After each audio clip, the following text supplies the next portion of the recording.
નમસ્કાર વિદ્યાર્થી મિત્રો, હું રમેશ વાગડિયા આપ સૌનું સ્વાગત કરું છું આજના લેક્ચરમાં.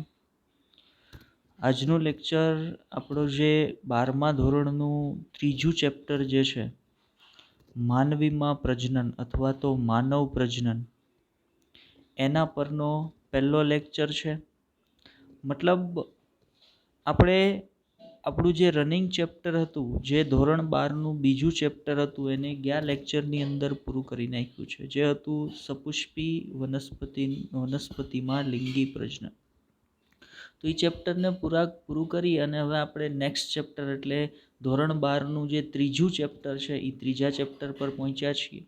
મતલબ આજથી આપણે એક નવા ચેપ્ટરની શરૂઆત કરી રહ્યા છીએ, જે ધોરણ 12નું ત્રીજું ચેપ્ટર છે, માનવ પ્રજનન અથવા માનવીમાં પ્રજનન તરીકે જેને આપણે ઓળખાવીએ છીએ. તો નવા ચેપ્ટરની શરૂઆતમાં અથવા તો પહેલા લેક્ચરની અંદર આજે આપણે થોડીક બેઝિક માહિતીઓ વિશે વાત કરવાના છીએ કે ભાઈ આ ચેપ્ટરની અંદર આગળ આપણે કેવી કેવી બાબતો વિશે અભ્યાસ કરવાનો છે.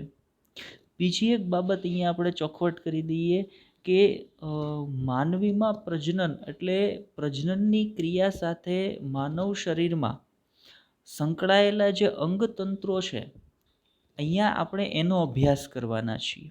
લાઈક નર પ્રજનન તંત્ર જે નર પ્રાણીની અંદર માનવમાં આવેલું હશે, માદા પ્રજનન તંત્ર જે માતૃ પ્રાણીની અંદર માનવમાં આવેલું હશે. તો એ અંગતંત્રનો આપણે અભ્યાસ કરવાના છીએ. માનો અંગતંત્રનો અભ્યાસ કરીએ છીએ તો આમ જોવા જઈએ તો હ્યુમન ફિઝિયોલોજી અથવા માનવ દેહ ધર્મ વિદ્યાનો ભાગ છે. તો આપણા મગજમાં એવો પ્રશ્ન થાય કે ભાઈ માનવ દેહ ધર્મ વિદ્યા તો આપણે 11મા ધોરણની અંદર ક્યાંક ભણી ગયા છીએ, કે જ્યાં આપણે પાચન તંત્ર માનવનું જોઈ ગયા, શ્વસન તંત્ર, રુધિર પરિવહન તંત્ર, ઉત્સર્જન તંત્ર, બરાબર, હલનચલન અને પરિવહન, આ તમામ તંત્રોનો એટલે માનવ દેહ ધર્મ વિદ્યાનો આપણે ત્યાં અભ્યાસ કરી ગયા છીએ.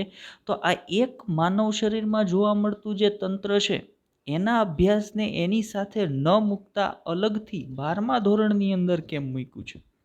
તો શું આનો સમાવેશ માનવ દેહ ધર્મ વિદ્યામાં નહીં થતો હોય? નહીં, આ પણ માનવ દેહ ધર્મ વિદ્યાનો જ ભાગ છે. છતાં પણ આ ચેપ્ટરને ધોરણ 12ના સિલેબસની અંદર મૂકવાનું એક રીઝન કે ધોરણ 12નો શરૂઆતનો આખો જે પોર્શન છે, પહેલા 3-4 યુનિટ જે છે એ રિપ્રોડક્ટિવ બાયોલોજી છે, જેની અંદર જુદા જુદા સજીવોની અંદર પ્રજનન તંત્ર, પ્રજનનની ક્રિયાઓ, આ તમામ બાબતો વિશે આપણે અભ્યાસ કરીએ છીએ. તો એના એક ભાગ સ્વરૂપે માનવ પ્રજનન તંત્રને પણ અહીંયા મૂક્યું છે. બીજો એક હેતુ ગવર્મેન્ટનો આ ચેપ્ટરને અહીંયા મૂકવાનો છે, બાળકોની અંદર સેક્સ એજ્યુકેશનની અંદર વધારો થાય, એના વિશે અવેરનેસ આવે, બાળકોની અંદર જાગૃતતા આવે, એટલા માટે પણ આ ચેપ્ટરને અહીંયા મૂકેલું છે. બીજું, આ ચેપ્ટરની એક્ઝામના પોઈન્ટ ઓફ વ્યૂથી થોડીક વાત લઈએ તો એક્ઝામના પોઈન્ટ ઓફ વ્યૂથી પણ આ ચેપ્ટર બહુ જ ઇમ્પોર્ટન્ટ છે. બરાબર, લાઈક આપણે નીટની એક્ઝામની વાત કરીએ તો પાછલા 3-4 કે 4-5 વર્ષોના પેપર નીટની એક્ઝામના તમે લઈ અને જોઈ લેજો. આ ચેપ્ટરની અંદરથી કમસે કમ 3 થી 4 લેક્ચર, મતલબ તો ભાઈ 16 થી 18 માર્કનું વેઇટેજ આ ચેપ્ટરનું છે. આની અંદરથી એટલા બધા ક્વેશ્ચન છે એ પૂછાય છે. અને બીજી અગત્યની વાત, આ ચેપ્ટરની અંદર જે એનસીઆરટીનો સિલેબસ છે, જેટલું એનસીઆરટીમાં આપ્યું છે એની અંદરથી જ બેઠા પ્રશ્નો છે એ પૂછાતા હોય. મતલબ એક્ઝામના પોઈન્ટ ઓફ વ્યૂથી, અવેરનેસના પોઈન્ટ ઓફ વ્યૂથી, બધી બાબતના સંદર્ભમાં આ ચેપ્ટર છે એ આપણા માટે ખૂબ જ ઇમ્પોર્ટન્ટ છે. હવે આ ચેપ્ટરની અંદર આપણે કઈ કઈ બાબતો વિશે અભ્યાસ કરવાના છીએ એના સંદર્ભ થોડીક વાત લઈએ. તો આ ચેપ્ટરની અંદર ખાસ આપણે માનવ પ્રજનન તંત્ર, પ્રજનનની ક્રિયાવિધિ, પ્રજનન તંત્રના વિવિધ ભાગો, પ્રજનન તંત્રની રચના કરતા વિવિધ અંગો, એ તમામ અંગોની ક્રિયાવિધિઓ, આ તમામ બાબતો સંદર્ભની આપણે આ ચેપ્ટરની અંદર વાત કરવાના છીએ. ચાલો, તો આપણા પહેલા લેક્ચરની આપણે શરૂઆત કરીએ. પહેલો લેક્ચર છે એટલે થોડીક આપણે જે બેઝિક માહિતી ફંડામેન્ટલ આપણે જે ચેપ્ટરમાં આગળ જે બાબતોની જરૂર પડવાની છે એની થોડીક વધારે વાત છે એ આજના લેક્ચરમાં આપણે કરીશું. બરાબર, ચાલો તો લેક્ચરમાં આગળ વધીએ. તો સૌથી પહેલાં આપણે કઈ બાબત પર વાત કરવાની છે? તો ભાઈ સૌથી પહેલાં આ ચેપ્ટરમાં આપણે વાત કરીશું પ્રજનન, જે ચેપ્ટરનું મેઇન ટાઇટલ છે. માનવી તો આપણે પોતે, એની અંદર આપણે પ્રજનનની ક્રિયાવિધિ વિશે વાત કરવાના છીએ. તો સૌથી પહેલી બાબત મારા ધ્યાનમાં એ હોવી જોઈએ કે ભાઈ પ્રજનન એટલે શું? તો હવે આ પ્રશ્નનો જવાબ આપણે કોઈને પૂછવો ન પડવો જોઈએ. રીઝન શું છે એની પાછળનું? તો છેલ્લા 2 ચેપ્ટર અથવા તો 12મા ધોરણના પહેલા 2 ચેપ્ટર જે આપણે ભણી ગયા એ બંનેની અંદર પ્રજનન સંદર્ભે જ વાત કરી. ચેપ્ટર 1 સજીવોમાં પ્રજનન, ચેપ્ટર 2 સપુષ્પી વનસ્પતિઓમાં પ્રજનન. તો બંનેની અંદર પ્રજનન સંદર્ભે બહુ બધી માહિતીઓ વિશે આપણે વાત કરી છે. છતાં પણ એક વખત પ્રજનન એટલે શું એના સંદર્ભ આપણે વાતને લઈએ. તો આપણે વ્યાખ્યા જોઈ ગયા છે કે ભાઈ પ્રજનન એટલે સજીવો દ્વારા દર્શાવવામાં આવતી એવી જૈવિક ક્રિયા. પ્રજનન એટલે સજીવો દ્વારા દર્શાવવામાં આવતી એવી જૈવિક ક્રિયા કે જેમાં દરેક સજીવ પોતાની પરિપક્વતાએ પોતાના જેવો નવો સજીવ ઉત્પન્ન કરે છે. પ્રજનન એટલે સજીવો દ્વારા દર્શાવવામાં આવતી એવી જૈવિક ક્રિયા કે જેમાં દરેક સજીવ પોતાની પરિપક્વતાએ પોતાના જેવો જ નવો સજીવ ઉત્પન્ન કરે છે. આ ક્રિયાવિધિને પ્રજનન તરીકે ઓળખવામાં આવે. એનાથી આગળ વાત કરીએ તો પ્રજનન સંદર્ભે 2 મુખ્ય પ્રકારોની આપણે વાત કરી ગયા છીએ કે ભાઈ જ્યારે સજીવોની અંદર તમે પ્રજનનની ક્રિયાવિધિ વિશે વાત કરતા હોય તો બહુ સ્પષ્ટ છે કે ભાઈ પ્રજનન છે એ મુખ્ય 2 પ્રકારના હોય કે કાં તો સજીવ છે એ લિંગી પ્રકારનું પ્રજનન કરતા હોય અથવા તો સજીવ છે એ અલિંગી પ્રકારનું પ્રજનન કરતા હોય. ચેપ્ટર 1ની અંદર આ બંને પ્રકારો વિશે બહુ ડિટેલથી આપણે માહિતી લીધી છે. છતાં એક વખત ફરી તાજું કરાવી દો, વ્યાખ્યા બોલું છું ધ્યાનથી સાંભળજો કે અલિંગી પ્રજનન સામાન્ય રીતે નિમ્ન કક્ષાના સજીવો હોય ને એની અંદર જોવા મળે. જ્યાં શું થાય તો ભાઈ પિતૃદેહ પોતાના શરીરને 2 સરખા ભાગોમાં વિભાજિત કરે, જ્યાં દરેક ભાગ એક નવા બાળ સજીવ તરીકે અસ્તિત્વમાં આવે. તો એને અલિંગી પ્રજનન કહેવાય કે જે પ્રજનનની પ્રક્રિયામાં માત્ર એક જ પિતૃ સજીવ ભાગ લેતો હોય. બીજો પ્રકાર હતો લિંગી પ્રજનન કે જ્યારે 2 વિરુદ્ધ જાતીય એટલે એક નર જાતીય સજીવ હોય, એક માદા જાતીય સજીવ હોય. જ્યારે 2 વિરુદ્ધ જાતીય સજીવો પ્રજનનની પ્રક્રિયામાં ભાગ લેતા હોય, જનન કોષો એટલે કે જન્યુઓનું નિર્માણ કરતા હોય, એ જન્યુઓનું જોડાણ એટલે કે ફલન થતું હોય, ફલનના પરિણામ સ્વરૂપે યુગ્મનજનું નિર્માણ થતું હોય અને યુગ્મનજમાંથી ભ્રૂણ બની એને અનુસરી અને બાળ સજીવ અસ્તિત્વમાં આવતો હોય તો એને આપણે લિંગી પ્રજનન કહેતા હતા. લિંગી પ્રજનનની મુખ્ય લાક્ષણિકતા શું હતી? એકદમ મુખ્ય લાક્ષણિકતા તમારે લિંગી પ્રજનનની કેવી હોય તો શું કહી શકાય? તો આપણે એવું કહી શકીએ કે અલિંગી અને લિંગી પ્રજનનનો મુખ્ય તફાવત છે ફલનની પ્રક્રિયા. ફલન એટલે કહેતા હતા જન્યુનું જોડાણ. બરાબર, નર અને માદા જન્યુના જોડાણથી યુગ્મનજ બનવાની ઘટનાને આપણે ફલન કહેતા હતા.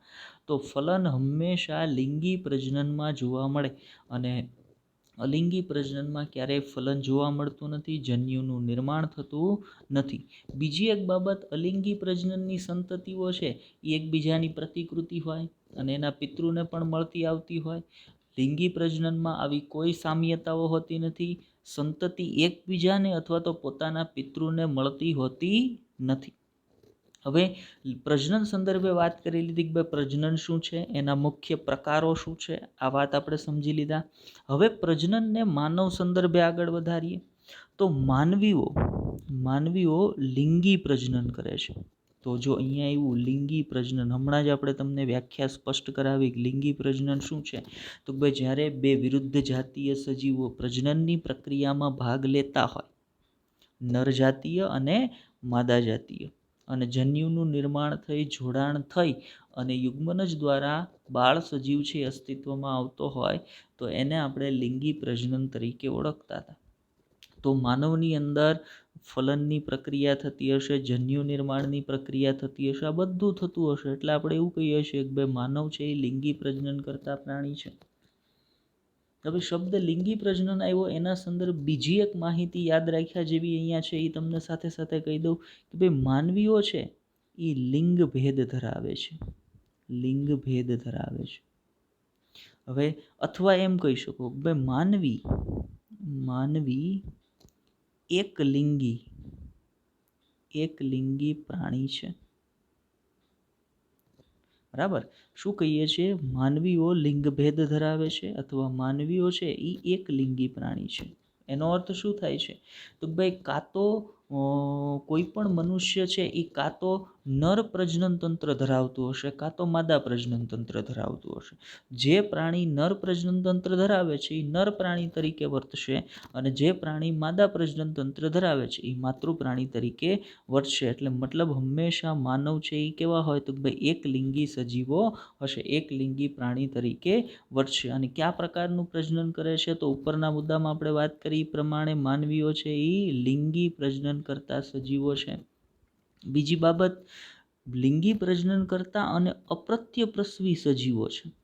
હવે અહીંયા પ્રજનન દ્વારા જે સંતતિઓ છે એ બને છે, એ સંતતિ માતૃ પ્રાણીના શરીરમાંથી કઈ રીતે બહાર આવે છે, ઇન ધ સેન્સ શું કહેવા માંગીએ છીએ આપણે, તો ધ્યાનથી સમજો. માતૃ પ્રાણી છે એ બાળ સજીવને કયા સ્વરૂપે જન્મ આપે છે એના આધારે પ્રાણીઓને આપણે મુખ્ય 3 પ્રકારમાં વિભાજિત કરતા હતા. એક ઈંડા મૂકતા હોય એવા, એટલે અંડપ્રસવી પ્રાણીઓ હતા. એક સીધું બચ્ચાને જન્મ આપતા હોય એવા, એને અપ્રત્યપ્રસવી પ્રાણીઓ કહેતા હતા.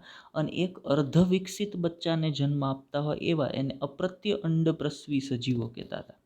તો માનવીઓ છે એ સીધા બાળ પ્રાણીને જન્મ આપે છે, બાળ સજીવને જન્મ આપે છે.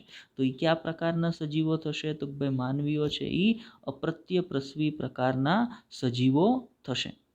તો આપણે શું વાત કરી છે? ફરી એક વખત કહી દઉં કે ભાઈ માનવીઓ છે એ એક તો લિંગી પ્રજનન કરતા અને સીધા બાળ સજીવને જન્મ આપતા, એટલે અપ્રત્યપ્રસવી પ્રાણીઓ છે.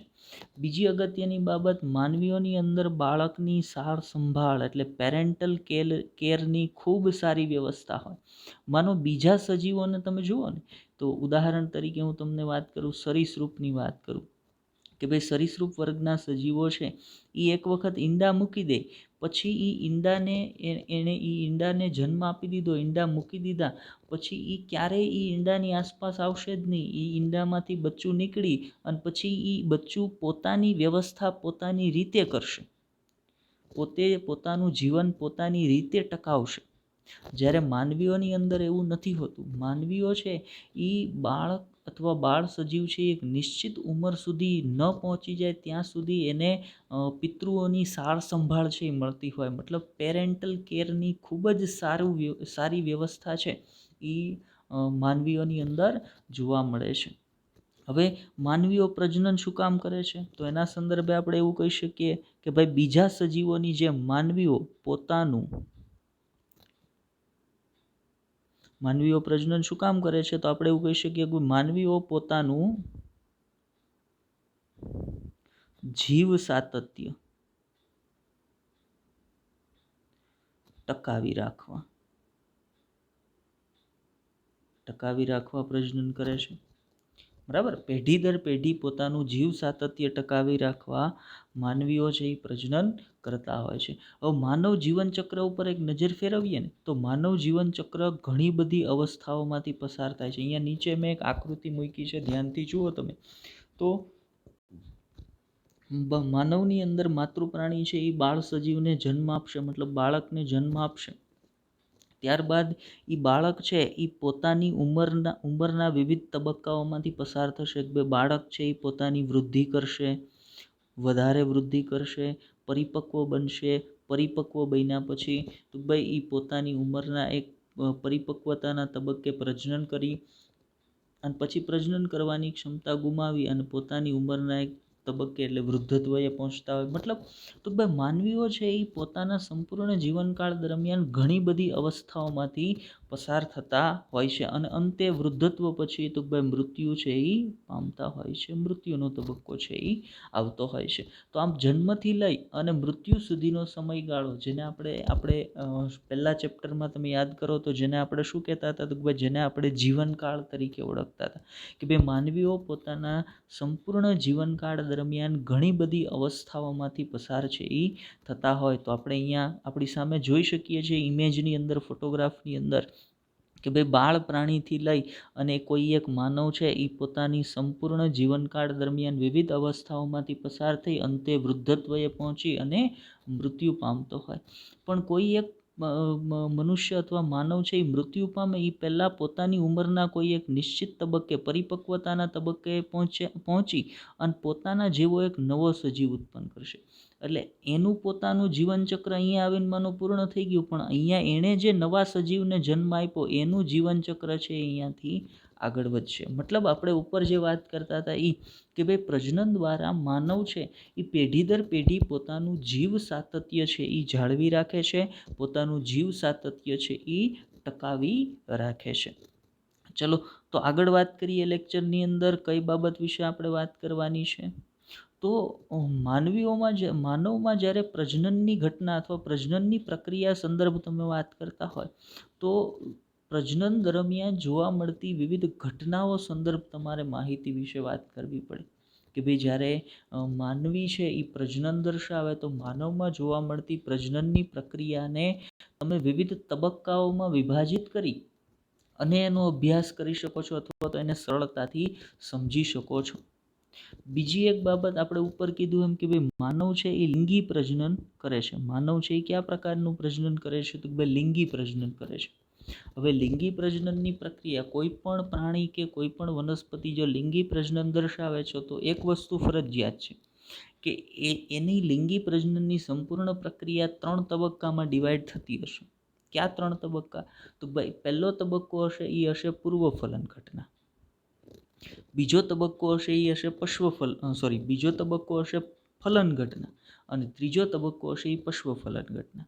તો અહીંયા પણ માનવીમાં લિંગી પ્રજનન છે તો આ 3 અવસ્થા તો પ્રજનનની હશે જ, પણ આ 3 અવસ્થા ઉપરાંત જે 3 અવસ્થાઓ છે અહીંયા આપણે જે અવસ્થાઓ ડિસ્કસ કરવાના છે એનો સમાવેશ આ 3 અવસ્થાઓની અંદર જ થઈ જશે. માનો શરૂઆતની પહેલી 2 જે અવસ્થાઓ છે બરાબર, અહીંયા જેની આપણે ચર્ચા કરવાના છે લાઈક પહેલી અને બીજી આ અને આ બંને છે એ પૂર્વફલન ઘટના થશે. પૂર્વફલન ઘટના પછી જુઓ તો અહીંયા ફલન ઘટના વિશે વાત કરીશું. એની નીચે જેટલી અવસ્થાઓ વિશે વાત કરીશું એ બધી પશ્વફલન ઇવેન્ટ અથવા પશ્વફલન ઘટનાઓ હશે. મતલબ મુખ્યત્વે તો લિંગી પ્રજનનને અહીંયા પણ તમે 3 તબક્કાઓમાં ડિવાઈડ કરો છો, પણ જ્યારે માનવની અંદર પ્રજનનની પ્રક્રિયા વિશે વાત કરતા હોય ત્યારે સંપૂર્ણ પ્રજનનની પ્રક્રિયાને વિવિધ તબક્કાઓમાં ડિવાઈડ કરવામાં આવે છે. આ તમામ તબક્કાઓને પાછળ ચેપ્ટરમાં આપણે ડિટેલમાં ભણવાના છીએ બરાબર, પણ છતાં અહીંયા થોડાક કીવર્ડ આવશે, અગત્યના શબ્દો આવશે. એ અગત્યના શબ્દને મારે અત્યારથી જ યાદ રાખી લેવાના છે.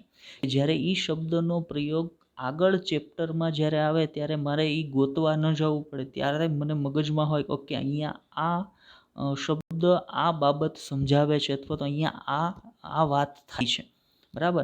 અને એ મને ક્યારે ખબર પડશે તો અત્યારે આપણે અહીંયા આ જે દરેક પ્રજનનની ઘટના વિશે વાત કરવાના છે એની અંદર જેટલા પણ કીવર્ડ આવશે એ બધાને હું અત્યારે જ સમજી લઈશ તો આ પ્રકારે મને ફાયદો થશે.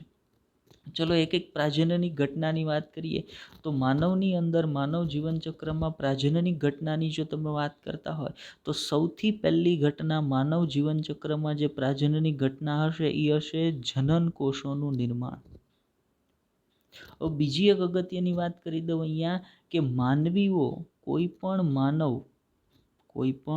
માનવ પ્રજનનની ઘટનાઓ પોતાની એક ઉંમર બાદ દર્શાવશે મતલબ યાદ કરો, પહેલા ચેપ્ટરમાં આપણે કહેતા હતા કે કોઈ પણ સજીવે પ્રજનન કરવા માટે પોતાની ઉંમરના એક નિશ્ચિત તબક્કે પહોંચવું પડે. જો વનસ્પતિ હોય તો એને આપણે વાનસ્પતિક તબક્કો કહેતા હતા, અને જો પ્રાણીઓ હોય તેને આપણે જુવેનાલ તબક્કો કહેતા હતા. બરાબર, કે ભાઈ એ પોતે જુવેનાલ તબક્કો પાર કર્યા બાદ પ્રાજનનિક તબક્કે પહોંચે છે, અને ત્યારબાદ મતલબ જુવેનાલ તબક્કો પાર કર્યા બાદ જ્યારે એ પ્રાજનનિક તબક્કે પહોંચે ને ત્યારે એ પ્રજનન કરી શકે છે. તો એવી જ રીતે માનવીમાં પણ આ પ્રાજનનિક ઘટનાઓ ક્યારે જોવા મળશે? તો જ્યારે કોઈ પણ માનવ છે એ પરિપક્વ બનશે. પરિપક્વ પોતાની ઉંમરના કોઈ એક નિશ્ચિત તબક્કે, મતલબ પરિપક્વતાના તબક્કે પહોંચ્યા બાદ માનવની અંદર આ તમામ પ્રાજનનિક ઘટનાઓ અને પ્રજનનની ક્રિયાવિધિ છે એ જોવા મળતી હોય છે. માનવીમાં આ પરિપક્વતાનો જે તબક્કો છે અથવા તો પરિપક્વતાનો જે સમયગાળો છે ને એને પ્યુબર્ટી, યૌવનારંભ તરીકે ઓળખવામાં આવે છે. આગળ એની વાત કરીએ આપણે, યૌવનારંભ પર પછી જઈએ. પહેલાં પ્રાજનનિક ઘટનાઓની વાત કરીએ. તો માનવની અંદર પ્રજનનની પ્રક્રિયામાં સૌથી પહેલાં જોવા મળતી પ્રાજનનિક ઘટના છે એ છે જનન કોષોનું નિર્માણ, જેને આપણે બીજા નામથી ઓળખાવી શકીએ જન્યુ જનનની ઘટના. જેને શું કહી શકીએ? જન્યુ જનનની ઘટના, જેને ગેમેટોજીનેસિસ, જનન કોષોના નિર્માણની ઘટના અથવા જન્યુ જનનની ઘટના કહી શકાય. હવે જનન કોષોનું નિર્માણ એટલે શું? તો આપણે ઉપર હમણાં વાત કરી કે ભાઈ માનવ છે એ કેવા છે? લિંગભેદ ધરાવે છે, મતલબ એક લિંગી પ્રાણી છે. નર પ્રાણી અલગ હશે, માદા પ્રાણી અલગ હશે. તો દરેક પ્રાણી એટલે નર પ્રાણી પોતાના પ્રજનન કોષો, જેને નર પ્રજનન કોષો કહેવાય, અને માનવીમાં નર પ્રજનન કોષોને કહેવાય શુક્રકોષ. શુક્રકોષ તરીકે એને ઓળખવામાં આવે. તો નર પ્રાણી દ્વારા શુક્રકોષ બનાવવાની અને માદા પ્રાણીના જે પ્રજનન કોષો હોય ને એને કહેવાય અંડકોષ. માનવની અંદર માદા પ્રાણીના જે પ્રજનન કોષો હશે એને કહેવાય અંડકોષ. તો નર પ્રાણી દ્વારા શુક્રકોષ અને માદા પ્રાણી દ્વારા અંડકોષનું નિર્માણ કરવાની જે ઘટના હોય એ ઘટનાને આપણે શું કહીએ? તો એને જનન કોષોના નિર્માણની ઘટના અથવા ગેમેટોજીનેસિસ અથવા જન્યુ જનનની ઘટના તરીકે ઓળખવામાં આવે છે.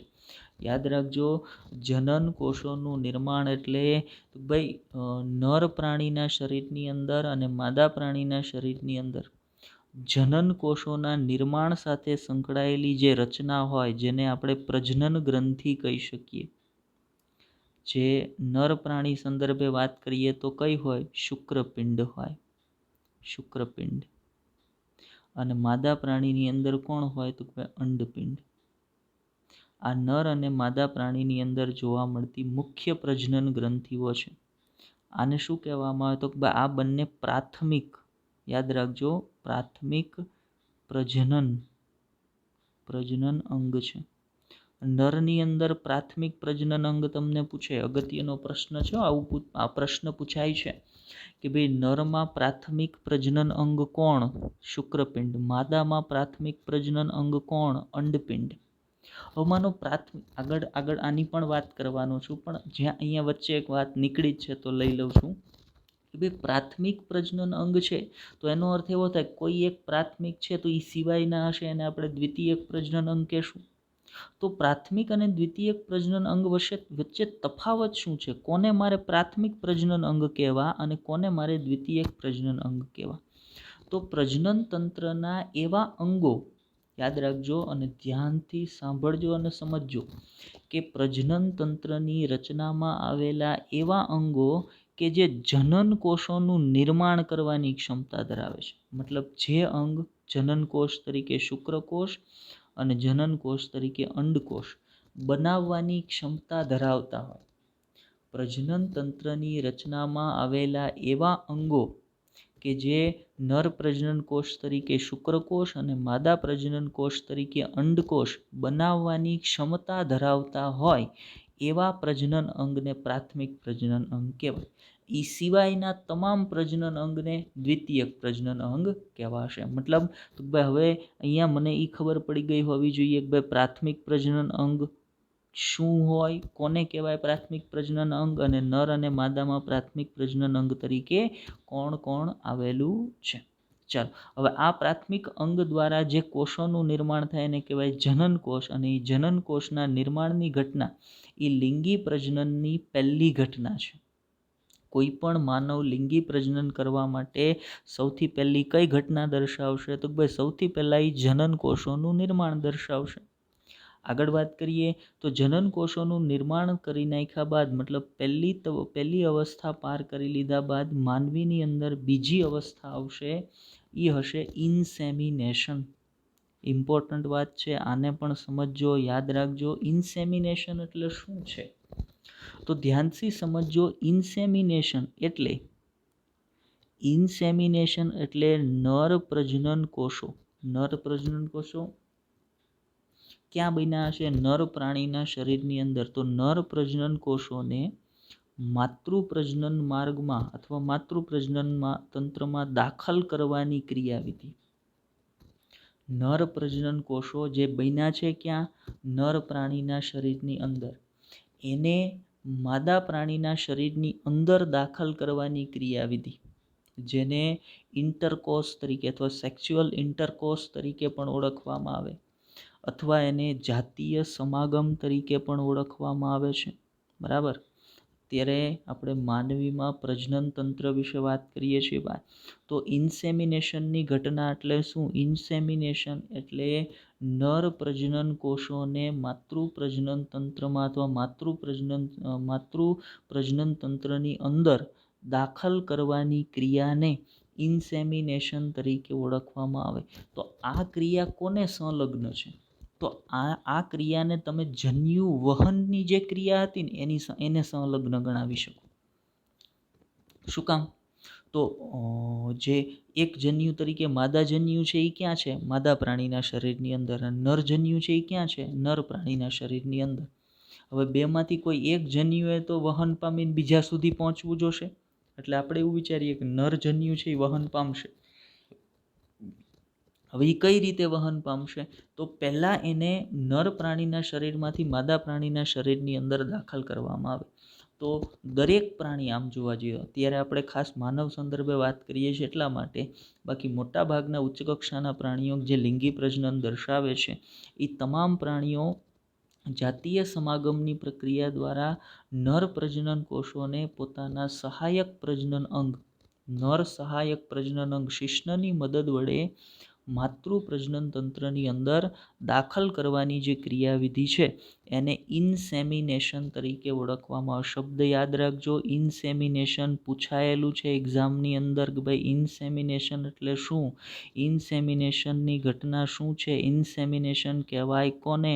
તો મને ખબર હોવી જોઈએ કે નર પ્રજનન કોષોને માતૃ પ્રજનન તંત્રમાં દાખલ કરવાની ક્રિયાવિધિને ઇન્સેમિનેશન તરીકે ઓળખવામાં આવે. તો પહેલાં શું થયું? જન્યુનું જનન થયું. પછી શું થયું? જન્યુનું વહન થયું. મતલબ પહેલાં જનન કોષોના નિર્માણનો તબક્કો, પછી નિર્માણ પામેલા જનન કોષોને એકબીજા સુધી મોકલવાનો, એટલે તો ભાઈ નર પ્રજનન કોષોને માતૃ પ્રજનન તંત્રમાં દાખલ કરવાની ઘટના, એટલે ઇન્સેમિનેશન. ત્રીજા તબક્કા પર જઈએ તો આપણે શું કર્યું? નર પ્રજનન કોષોને માતૃ પ્રજનન તંત્રની અંદર દાખલ કરી દીધા. કઈ ઘટના દ્વારા? ઇન્સેમિનેશનની ઘટના દ્વારા. હવે શું થશે? તો બંને જન્યુ એકબીજાની નજીક આવશે. બંને જન્યુ એકબીજાની નજીક આવી અને એકબીજા સાથે જોડાઈ જશે. તો જન્યુના જોડાણની અથવા જન્યુ યુગ્મનની જે ઘટના થશે અહીંયા, યુગ્મન, જન્યુના જોડાણની અથવા જન્યુ યુગ્મનની જે ઘટના અહીંયા થવાની છે એને આપણે શું કહેશું? તો ભાઈ એને આપણે ફલન તરીકે ઓળખીએ છીએ. ફલનની પ્રક્રિયા વિશે વાત કરીએ તો એવું કહી શકાય કે એકકીય નરજન્યુનું, જો અહીંયા લખી પણ દીધું છે આપણે કે નરજન્યુનું જે એકકીય માદા જન્યુ સાથે જોડાણથી દ્વિકીય યુગ્મન જ બનવાની ઘટના. એકકીય નરજન્યુનું એકકીય માદા જન્યુ સાથે જોડાણ થઈ યુગ્મન જ બનવાની ઘટના એટલે ફલન. સમજો કે N નરજન્યુ, N માદાજન્યુ, બંનેનું જોડાણ 2N યુગ્મન જ બનવાની ઘટના, એને આપણે ફલન તરીકે ઓળખીએ. ફલન માટે એક બે વસ્તુ જે છે એ અહીંયા કહું છું, કીવર્ડની જે હું તમને વાત કરતો તો જે યાદ રાખવા જેવી વાત છે એ કે ભાઈ ફલનની ઘટના છે એ હંમેશા માદા પ્રાણીના શરીરની અંદર થાય. માનવમાં ફલનની ઘટના માદા પ્રાણીના શરીરની અંદર થાય. હવે ફલનની ઘટના માદા પ્રાણીના શરીરમાં કયા અંગની અંદર થાય? તો ફલનની ઘટના માદા પ્રાણીના શરીરની અંદર અંડવાહિનીમાં થાય. યાદ રાખજો, અંડવાહિનીની અંદર થાય. બરાબર. ફલનની ઘટના એટલે નરજન્યુનું માદાજન્યુ સાથે જોડાણ છે એ માતૃપ્રજનન તંત્રમાં કઈ જગ્યાએ થશે? તો અંડવાહિનીમાં થશે. અંડવાહિનીનો એક પ્રોપર ભાગ હશે કે જ્યાં આ ફલનની ઘટના થશે, પણ એના વિશે આગળ જ્યારે ડિટેલમાં ફલનને ભણશું ને ત્યારે વાત કરીશ. અત્યારે મારે ખાલી ઉપરછલ્લી માહિતી તરીકે એટલું યાદ રાખવાનું, માનવમાં એકકીય નરજન્યુનું એકકીય માદાજન્યુ સાથે જોડાણ, જેને હું ફલન કહું છું, એ ફલનની ઘટના ક્યાં થાય છે? તો અંડવાહિનીમાં થાય છે. તો પ્રજનનની પ્રક્રિયાની 3 અવસ્થાઓ હું સમજી ગયો. હવે ફલન થઈ જાય એટલે શું થાય? તો આપણને બધાને ખબર છે કે એકકીય નરજન્યુનું એકકીય માદાજન્યુ સાથે જોડાણ થાય એટલે ફલન થાય એટલે શું બને? તો યુગ્મનજ બને. હવે માનવની અંદર એક વખત યુગ્મનજ બની ગયા બાદ, માનો કે આ 2n સેલ બની ગયો, આ યુગ્મનજ હવે વિભાજન પામવાનું શરૂ કરશે. યાદ રાખજો, એ વિભાજન કેવું હશે? સમવિભાજન હશે. બરાબર. તો યુગ્મનજ હવે સમવિભાજન પામશે એટલે શું થશે? તો કોષોની સંખ્યામાં વધારો થશે.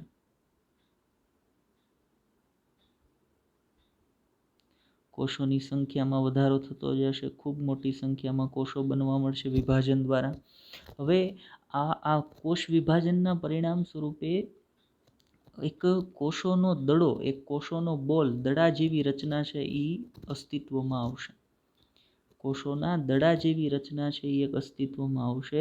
અને આ કોષોનો દડો જે અસ્તિત્વમાં આવે છે એની વચ્ચે આ પ્રકારની એક ગુહા અથવા કેવિટી છે એ અસ્તિત્વમાં આવતી હોય. બરાબર. એને પણ વધારે ડિટેલમાં આપણે આગળ ભણીશું. બરાબર. છતાં અત્યારે અહીંયા કહી દઉં છું કે આ પ્રકારની એક કેવિટીવાળી અવસ્થા છે એ અસ્તિત્વમાં આવતી. આ જે કેવિટી છે ને એને કહેવાય બ્લાસ્ટોસીલ કેવિટી. એને શું કહેવાય? બ્લાસ્ટોસીલ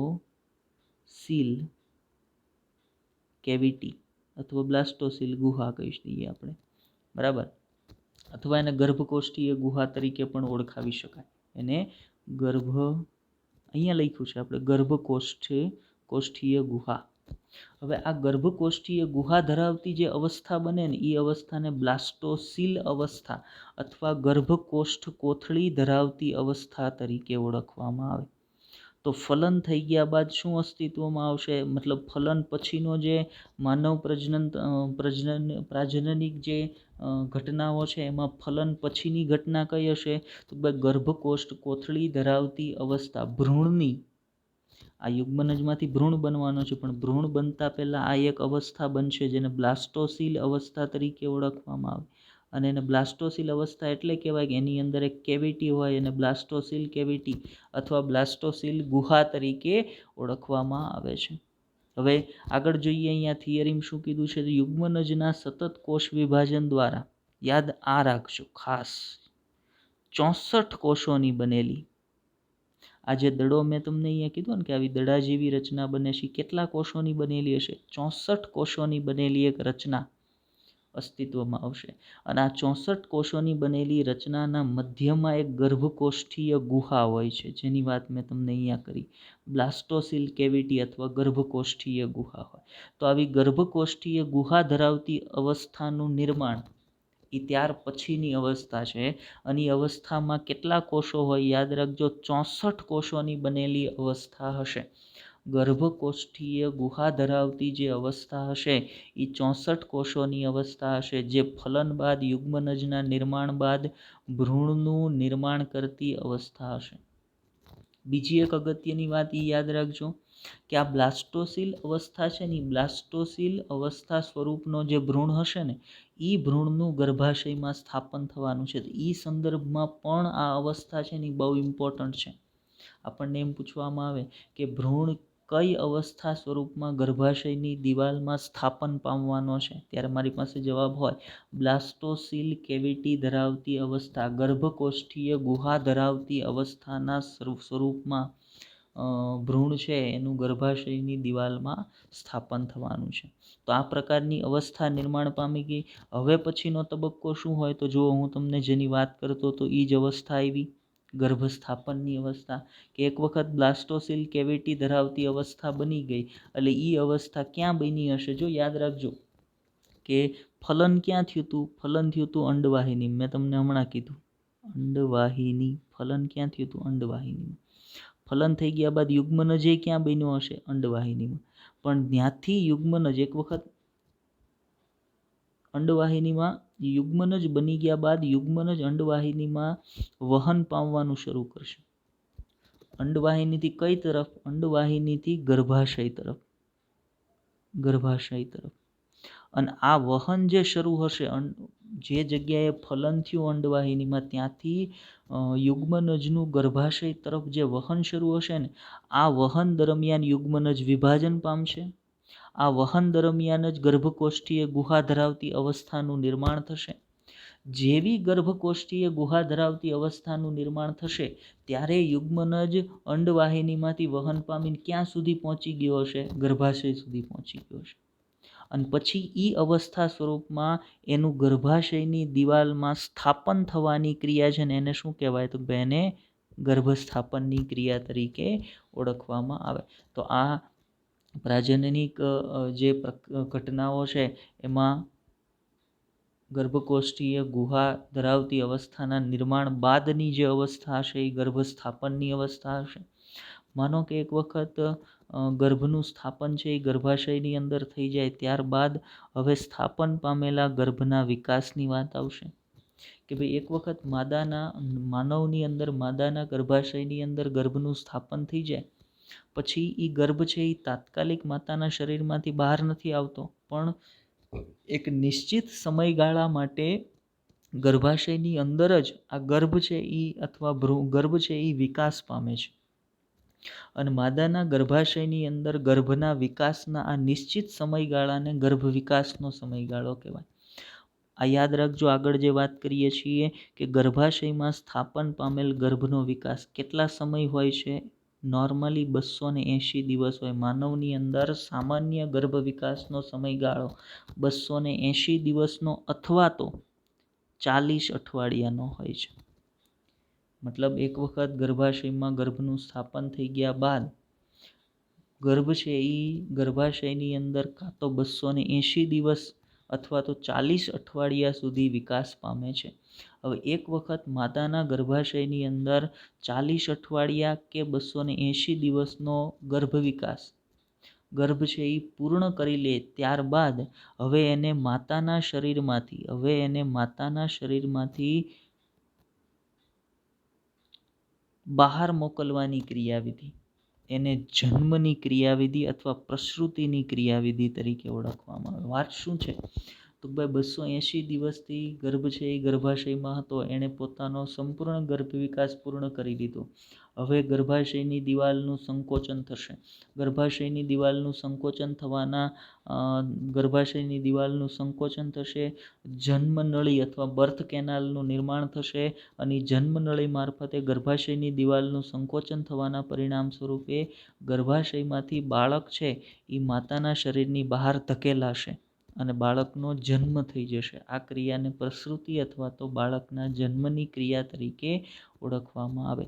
તો એ પ્રજનનની પ્રક્રિયાનો છેલ્લો તબક્કો થશે.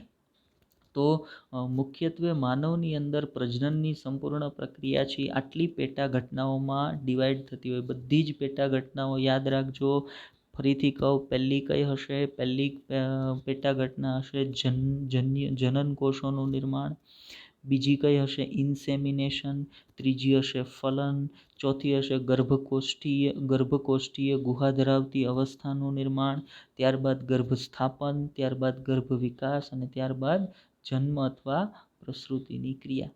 એ બધાની અંદર શું થવાનું છે ને એની બેઝિક માહિતી મેં તમને અહીંયા આપી દીધી. એ બધી ઘટનાઓને ડિટેલમાં આપણે પાછળથી ભણશું. હવે જો હું શરૂઆતમાં જે વાત કરતો તો પાછા એના પર આવ્યા આપણે કે ભાઈ માનવમાં આ તમામ પ્રાજનનિક ઘટનાઓ યૌવનારંભ અથવા પ્યુબર્ટી બાદ જોવા મળે છે. એવું નહીં બને કે ભાઈ માનવે બાળકને જન્મ આપ્યો અને તાત્કાલિક એ બાળક છે એ પ્રજનન કરશે, નહીં. બાળકના જન્મ બાદ, માનો કે બાળક છે એનો જન્મ થાય છે, એ બાળક ત્યારબાદ પોતાની ઉંમરના એક નિશ્ચિત તબક્કે પહોંચે, એ તબક્કાને કહેવાય યૌવનારંભ. હવે આ જે યૌવનારંભનો સમય છે, એ યૌવનારંભનો સમય નર અને માદા પ્રાણીની અંદર જુદો જુદો હોય અને વસવાટને અનુરૂપ પણ જુદો જુદો હોઈ શકે. ઉદાહરણ તરીકે ભારતની અંદર માનવમાં નરનો જે પ્યુબર્ટી પીરિયડ અથવા યૌવનારંભનો સમયગાળો છે એ કેટલો હોય, તો આપણે એમ કહી શકીએ કે ભાઈ એ 13થી લઈ અને 16 વર્ષનો હોઈ શકે. ભાઈ માનવ છે, માનવમાં નર પ્રાણી છે એ 13થી લઈને 16 વર્ષે પોતાનો યૌવનારંભ ધારણ કરે છે. જ્યારે માદા પ્રાણીના સંદર્ભમાં વાત કરીએ તો આપણે એવું કહી શકીએ કે ભાઈ એ 12થી લઈ અને 13 વર્ષની ઉંમરે યૌવનારંભ ધારણ કરી લે છે. મતલબ એની અંદર મેન્સ્ટ્રુઅલ સાયકલ શરૂ થઈ જતી હોય છે. મતલબ સ્ત્રી ગૌણ જાતીય જે કાંઈ લક્ષણો છે એની શરૂઆત છે એ થઈ જતી હોય છે. બીજી બાબત યાદ રાખ્યા જેવી કે માનવની અંદર યૌવનારંભની શરૂઆત માનવ શરીરની અંદર ઘણા બધા ફેરફારો છે એ પ્રેરે. કોઈ એક બાળક અથવા કોઈ એક બાળક છે એ પોતાની ઉંમરમાં યૌવનારંભ સુધી પહોંચશે ત્યારે એની બાલ્યાવસ્થામાં એના જે શારીરિક લક્ષણો હશે એ અને એના યૌવનારંભે પહોંચી ગયા બાદના શારીરિક લક્ષણોમાં ઘણો બધો ફેરફાર હશે. મતલબ જો અહીંયા નીચેના મુદ્દામાં આપણે કીધું છે કે નર અને માદામાં યૌવનારંભથી નોંધપાત્ર તફાવતો જોવા મળે છે. લાઈક આપણે એમ વાત કરતા હોય કે ભાઈ નર પ્રાણીની વાત કરીએ તો નર પ્રાણી જેવું યૌવનારંભે પહોંચશે એટલે એની અંદર શું થશે, તો ભાઈ એક દાઢી મૂછના વાળ ઉગવાની શરૂઆત થઈ જશે. આ યૌવનારંભની હાજરી બતાવે છે કે હવે આ માનવ છે એ યૌવનારંભે અથવા તો આ બાળક છે એ યૌવનારંભે પહોંચી ગયો છે. એની પ્યુબર્ટીની જે ઉંમર છે ત્યાં પહોંચી ગયો છે. દાઢી મૂછના વાળ ઉગવા મળે, અવાજ છે એ થોડો ઘેરો થઈ જાય, ખભા છે એ પહોળા થઈ જવા, છાતી પર વાળ ઉગવા, બગલમાં વાળ ઉગવા, પ્યુબિક હેર આવવા, આ બધા જ લક્ષણો છે એની અંદર જોવા મળે. એ શું બતાવે છે, તો ભાઈ એ બધા પ્યુબર્ટી અથવા યૌવનારંભની શરૂઆત બતાવે છે, તો યૌવનારંભની હાજરી બતાવે છે. લાઇકવાઇઝ સ્ત્રીઓની અંદર પણ એવું જોવા મળશે કે ભાઈ કોઈ સ્ત્રી અથવા છોકરી છે એ યૌવનારંભની ઉંમરે અથવા યૌવનારંભ પર પહોંચશે એટલે એની અંદર અવાજ છે એ પ્રમાણમાં થોડોક તીણો થઈ જશે, ખભા છે એ પ્રમાણમાં નર કરતાં ઓછા પહોળા બને, નિતંબ પ્રદેશ વધારે પહોળો બને, સ્તન ગ્રંથિનો વિકાસ થવા લાગે. આ બધા લક્ષણો છે એ માદા પ્રાણીની અંદર યૌવનારંભ બાદ જોવા મળતા હોય.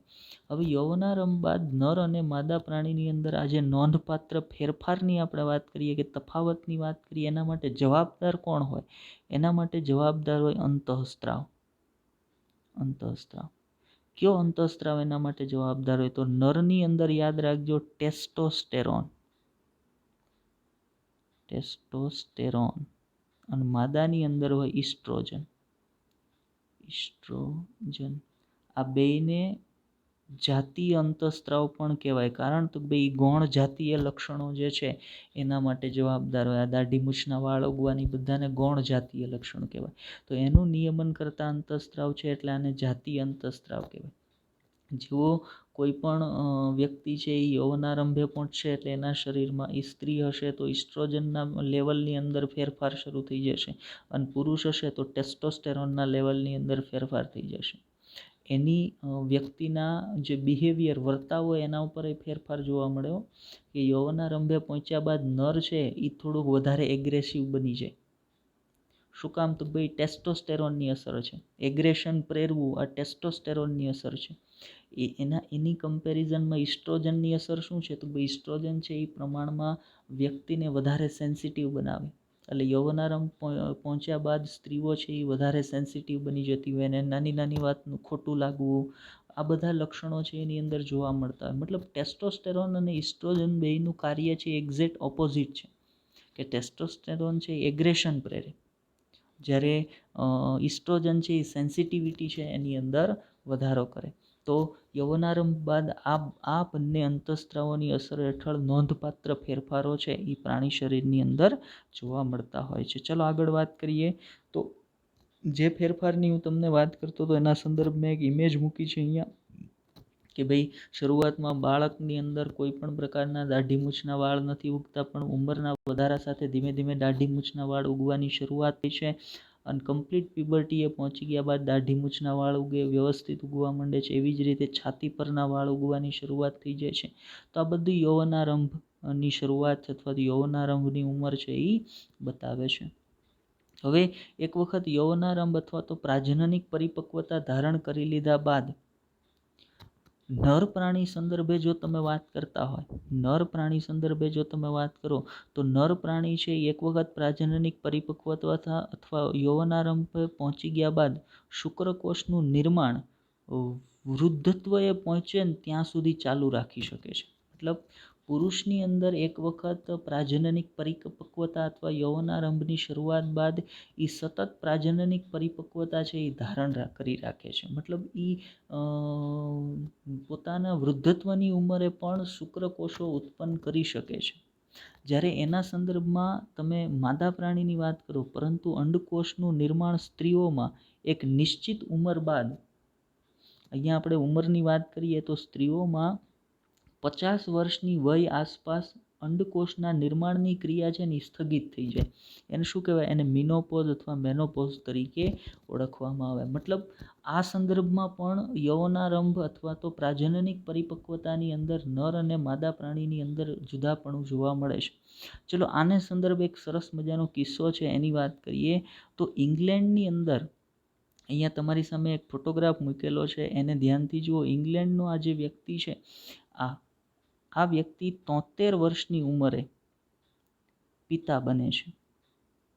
એની જે પત્ની છે, આમ તો એની ગર્લફ્રેન્ડ છે, એની પત્ની જે છે એ 43 વર્ષની છે અને આ જે ભાઈ છે એ 73 વર્ષની ઉંમરે પિતા બને છે. મતલબ તો પુરુષોની અંદર એક વખત પ્રાજનનિક પરિપક્વતા ધારણ કરી લીધા બાદ પોતે વૃદ્ધત્વ સુધી પ્રજનન કોષો અથવા શુક્રકોષોનું નિર્માણ કરી શકે છે, પણ માતૃ પ્રાણીની અંદર એવું નથી. એક ઉંમર બાદ પોતે હવે અંડકોષ ઉત્પન્ન કરી શકતા નથી. એ ઘટનાને શું કહેવાય? તો એને મિનોપોઝ તરીકે ઓળખવામાં આવે છે. એ કેટલા વર્ષની ઉંમર આસપાસ હોય? તો ભાઈ એ 50 વર્ષની ઉંમર આસપાસ મિનોપોઝ છે એ સ્ત્રીઓની અંદર જોવા મળતો હોય છે. ચલો આગળ વાત કરીએ. તો ત્યાર પછી એ ચેપ્ટર સંદર્ભે અહીંયા બીજો એક ફોટોગ્રાફ આપણે માનવમાં પ્રજનન ચક્રનો મૂક્યો છે. કઈ રીતના પ્રજનન ચક્રની વિવિધ અવસ્થાઓ છે એ માનવમાં જોવા મળતી હોય. તો અહીંયા પરિપક્વ માદા પ્રાણી છે, પરિપક્વ નર પ્રાણી છે. એણે અર્ધીકરણની પ્રક્રિયા દ્વારા શું કર્યું?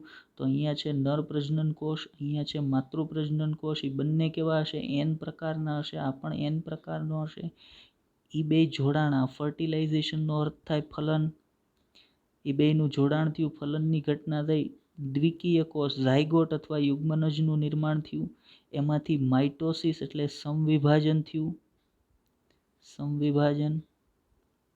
એમાંથી ભ્રૂણ બન્યું અને બાળ સજીવ છે એ અસ્તિત્વમાં આવ્યું. એ બાળ સજીવ પોતાની ઉંમરના વધારા સાથે પોતાની ઉંમરના નિશ્ચિત તબક્કે એટલે પ્રાજનનિક પરિપક્વતાના તબક્કે યૌવનારંભ સુધી પહોંચશે. ફરી એક વખત જન્યુઓનું નિર્માણ કરશે, ફલન થશે, યુગ્મનજ બનશે, એમાં સમવિભાજન થશે અને ફરી પાછું બાળ સજીવ છે એ અસ્તિત્વમાં આવતું હોય. તો આ પ્રકારે પ્રાજનનિક ચક્ર છે એ માનવની અંદર જોવા મળતું હોય છે. ચલો એનાથી આગળ વાત કરીએ. તો હવે આપણે આટલી બાબતને જોયા બાદ હવે આપણે આવીએ છીએ નર પ્રજનન તંત્રના અભ્યાસ પર.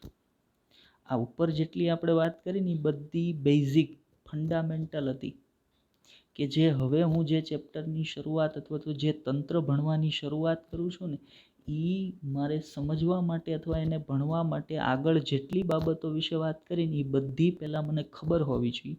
એટલા માટે પહેલાં આપણે એ બધી બાબતો વિશે વાત કરી. ચાલો તો હવે આપણે આમ તો આજે આપણે નર પ્રજનન તંત્રની શરૂઆત નહીં કરીએ, પણ થોડીક બેઝિક માહિતી જે નર પ્રજનન તંત્ર વિશે આપણે વાત કરવાની છે એને જોશું અને પછી નેક્સ્ટ લેક્ચરની અંદર આપણે કમ્પ્લીટ ડિટેલમાં નર પ્રજનન તંત્રને ભણીશું.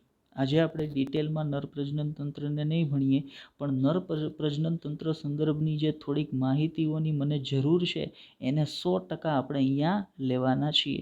ચલો પહેલાં આપણે નર પ્રજનન તંત્ર સંદર્ભ કઈ બાબતને સમજવાની છે, તો પહેલાં એક મુદ્દામાં આપણે લખ્યું છે નર પ્રજનન તંત્ર નિતંબ પ્રદેશમાં, નર પ્રાણીના શરીરમાં નર પ્રજનન તંત્ર નિતંબ પ્રદેશમાં સ્થાન પામેલ હોય છે.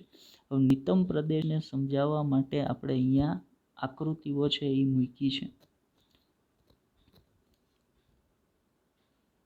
તો અત્યારે આપણે જે તંત્ર ભણવાના છે એના સંદર્ભે આપણે માત્ર આ જ નિતંબ પ્રદેશનું કામ છે. આ મેલ પેલ્વિસ અથવા તો નરનો નિતંબ પ્રદેશ છે, આ માદાનું નિતંબ પ્રદેશ છે. બંનેની અંદર તમને ક્લિયર ડિફરન્સ જોવા મળશે કે નર પ્રાણીનું જે નિતંબ પ્રદેશ હોય એ પ્રમાણમાં સાંકડું હોય, જ્યારે માદા પ્રાણીનું નિતંબ પ્રદેશ જો આ પ્રમાણમાં થોડુંક વધારે પહોળું હશે, નર પ્રાણીનું છે એ પ્રમાણમાં થોડુંક સાંકડું હોય છે.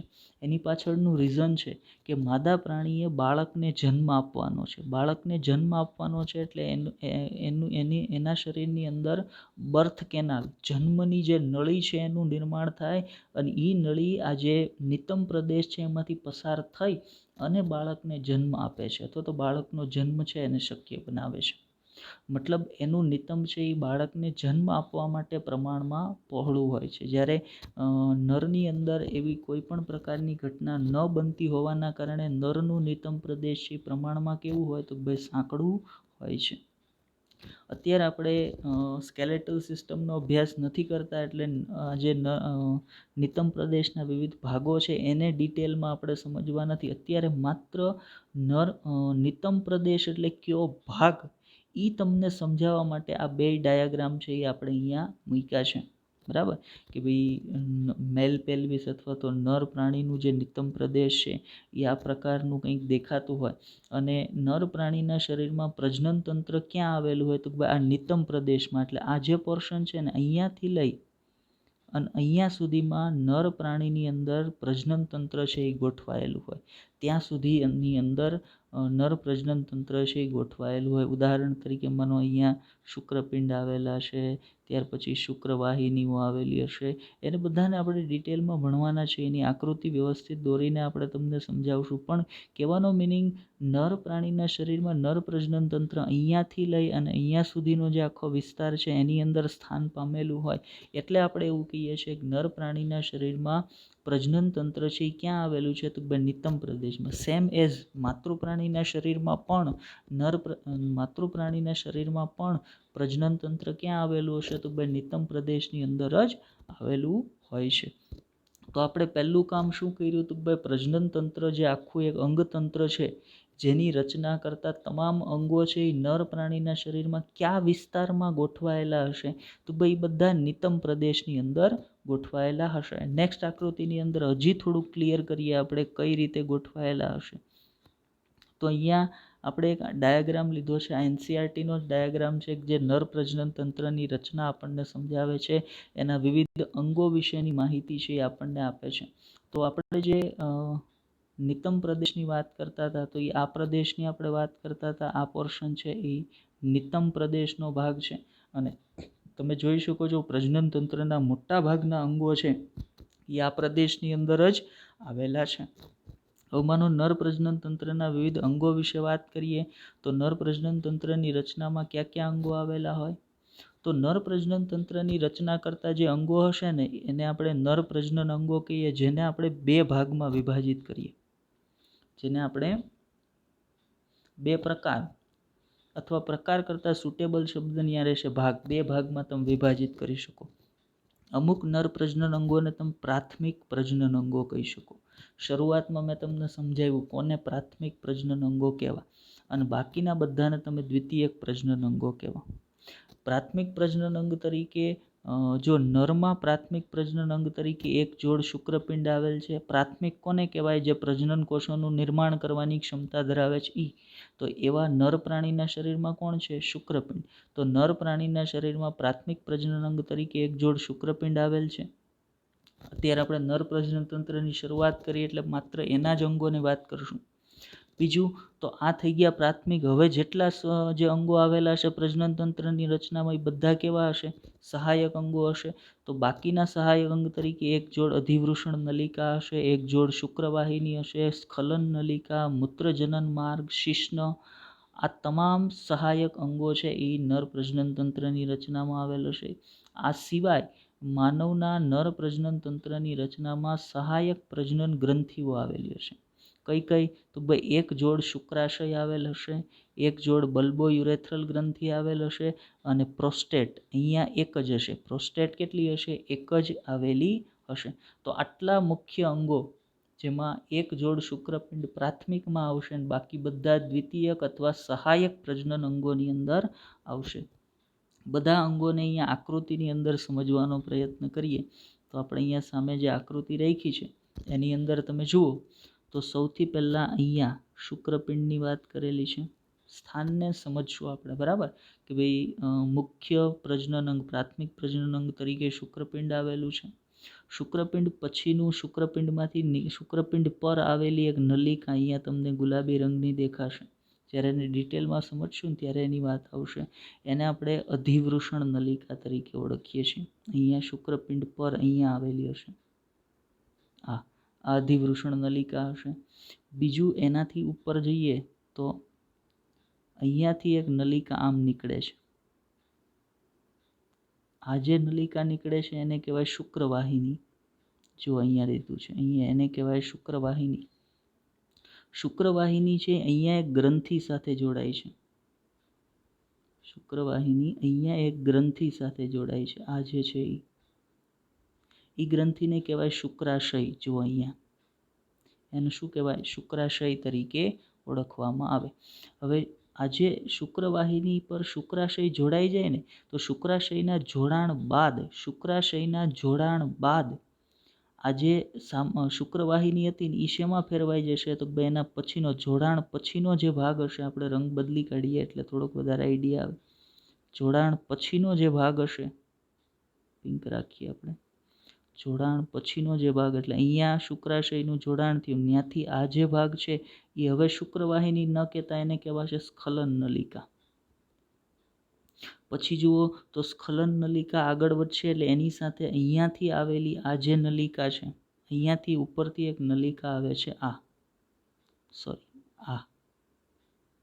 જે છે ઉપરથી આવતી નલિકા છે એ સ્ખલન નલિકા સાથે આ પોઈન્ટ પર જોડાઈ જશે. અહીંયા એ નલિકા સ્ખલન નલિકા સાથે જોડાઈ જશે અને ત્યાંથી એ જે નલિકામય માર્ગ બનશે ને એને કહેવાશે મૂત્રજનન માર્ગ. અને એ શિશ્નના અગ્ર છેડે, શિશ્નના ગ્રહ જેને કહેવાય એ અગ્ર છેડે એક છિદ્ર મારફતે ખુલે છે. ત્યાંથી ઉત્સર્ગ પદાર્થનો અને પ્રજનન કોષોનો શરીરની બહાર નિકાલ કરતા હોય છે. તો આ ક્રમશઃ શુક્રપિંડ છે, ત્યાર પછી શુક્રવાહિની છે. અધિવૃષણ નલિકાનું નામ છે ને એ અહીંયા આકૃતિમાં નથી આપ્યું. આ જે છે ને એ અધિવૃષણ નલિકા છે. અધિવૃષણ નલિકા અગત્યની રચના છે તો એની આપણને ખબર હોવી જોઈએ. શુક્રપિંડ પર સૌથી પહેલાં અધિવૃષણ નલિકા, પછી શુક્રવાહિની સાથે જે જગ્યાએ અહીંયા શુક્રાશય જોડાય તે બની જાય સ્ખલન નલિકા. સ્ખલન નલિકા આગળ વહન પામી એની સાથે મૂત્રવાહિની જોડાય એટલે એ બની જશે મૂત્રજનન માર્ગ. એ સિવાય સહાયક પ્રજનન ગ્રંથિ પ્રોસ્ટેટ આવેલી હશે, સહાયક પ્રજનન અંગ શિશ્ન આવેલું હશે, મૂત્રાશય, મૂત્રવાહિની એ એક્સ્ટ્રા અંગો છે, બરાબર. વૃષણ કોથળી જેની અંદર શુક્રપિંડ આવેલા હશે. બધી અગત્યની રચનાઓ છે કે જેના વિશે આપણે આગળના લેક્ચરથી વાત કરીશું, બરાબર. તો આજના લેક્ચરમાં આપણે આટલી કંઈક માહિતીઓ વિશે વાત કરવાની હતી. તો આ જે ચેપ્ટર આપણે નવું શરૂ કર્યું છે એ બહુ ઇમ્પોર્ટન્ટ ચેપ્ટર છે, ખૂબ જ અગત્યનું ચેપ્ટર છે.